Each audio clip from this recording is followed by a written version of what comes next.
Nagsagawa tayo ng pangalawang pagdinig itong malawak at hindi matanggap-tanggap na pagkakalustay ng ating pera ukol nga sa paglalatag ng mga flood control projects. Siguro po napansin ninyo ang kaseryosohan po ng pagdinig dahil ako po mismo sa aking pangungunang salita. Nung makita ko po na hindi nila maibibigay yung listahan ng mga bilang ng flood control projects na tinawag nating multo o ghost projects, ay talagang sinabihan ko ng diretso ang ating Secretary Bonoan ng TPWH, hindi ko tatanggapin yung dalawang listahan na ibibigay mo sa akin. Sapagkat nung unang pagdinig pa lang, ang indication na sinasabi namin dyan, marami talaga yan. At napilitan kong sabihin sa kanya na sa estimate namin, hindi bababa sa 70 ghost projects. Bakit ang ibinibigay mo ay dalawa lang? Siguro napansin po nila na seryoso po talaga kami. Kaya ako ay nabigla sapagkat di ko inasahan na magbibitiw siya kagad nung araw na yon. Nahuli kaming magkausap sa pamamagitan ng text messaging. Pero nandun na po yun. Kanina,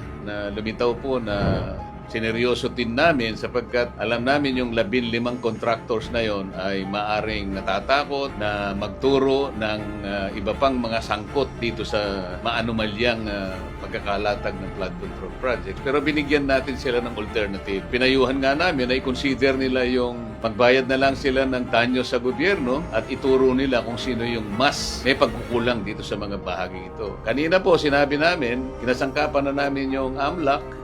Titingnan po kayo ngayon at sa pag-umpisa ng aming pagdinig, sila rin ay nakahanda na rin magsagawa ng sarili nilang pag-iimbestiga. Maaring ma-freeze ang assets ninyo. Nakiusap din kami sa immigration na magpalabas sila ng lookout order. Baka sakaling ang iba po sa kanila o sa inyo ay nagtatangka na umalis ng bansa. At yung pick-up, sinabi namin, yung chance na ma-revoke ang mga lisensya ninyo, nandyan din. Of course, ang DPWH at saka yung Civil Service Commission, kapwa sila mayroong karapatang magpataw ng preventive suspension sa kanilang mga erring officials at mga empleyado. So, siguro po napansin niyo na seryoso po kami talaga na matuntun natin kung sino talaga ang may kasalanan. Yan po naman talaga ang tinatahak na direksyon ng ating pagdinig. Yan lamang po kayo at magantay-antay po ng konti kasi mabigat po talaga ang ganitong klaseng pag-usisa, lalong-lalo na malalaking tao siguro ang nasa likod po ng mga ito. Sumubaybay po kayo at sana'y pagtiwalaan po ninyo ang aming ginagawa para sa inyo. Salamat po.